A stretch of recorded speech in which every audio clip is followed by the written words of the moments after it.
Shalom, shalom, bien-aimés frères et sœurs. Voici le jour que le Seigneur a fait afin qu'il soit pour nous un sujet de joie et d'allégresse.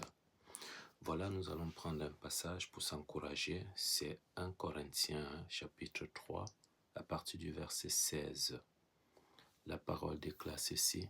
« Ne savez-vous pas que vous êtes le temple d'Élohim et que l'Esprit d'Élohim habite en vous ?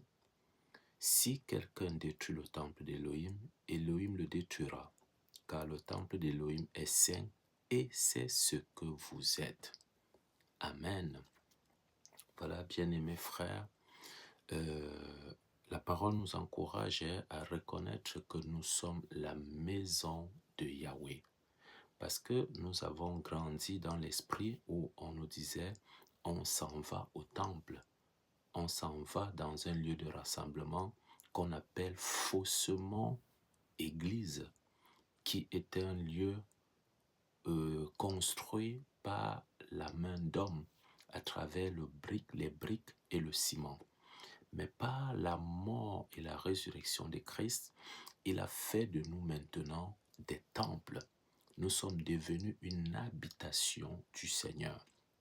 Il dit, ne savez-vous pas que vous êtes le temple d'Élohim? Combien d'entre nous ne sommes pas ignorants par rapport au fait que nous sommes le temple du Seigneur?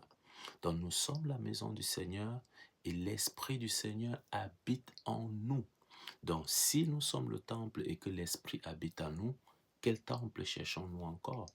Pourquoi aller de dénomination en dénomination ou de bâtiment d'église en bâtiment d'église, cherchant Elohim, cherchant Dieu, pourtant son esprit habite en nous. Et au verset 17, il dit, si quelqu'un détruit le temple d'Elohim, Elohim le détruira, car le temple d'Elohim est saint, et c'est ce que vous êtes. Le temple du Seigneur est saint.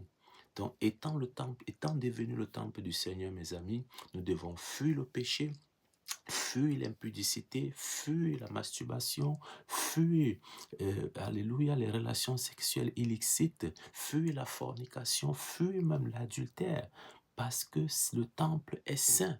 Nous devons garder nos corps saints, mes amis, parce qu'il dit que c'est ce que vous êtes. Le Seigneur est saint et il veut aussi que nous le servons dans la sainteté, corps, âme et esprit. Que son nom soit béni, élevé en honneur et en gloire. Bon courage à chacun de nous, à chacun de vous, dans le nom de Yahushua. Alléluia. Amen.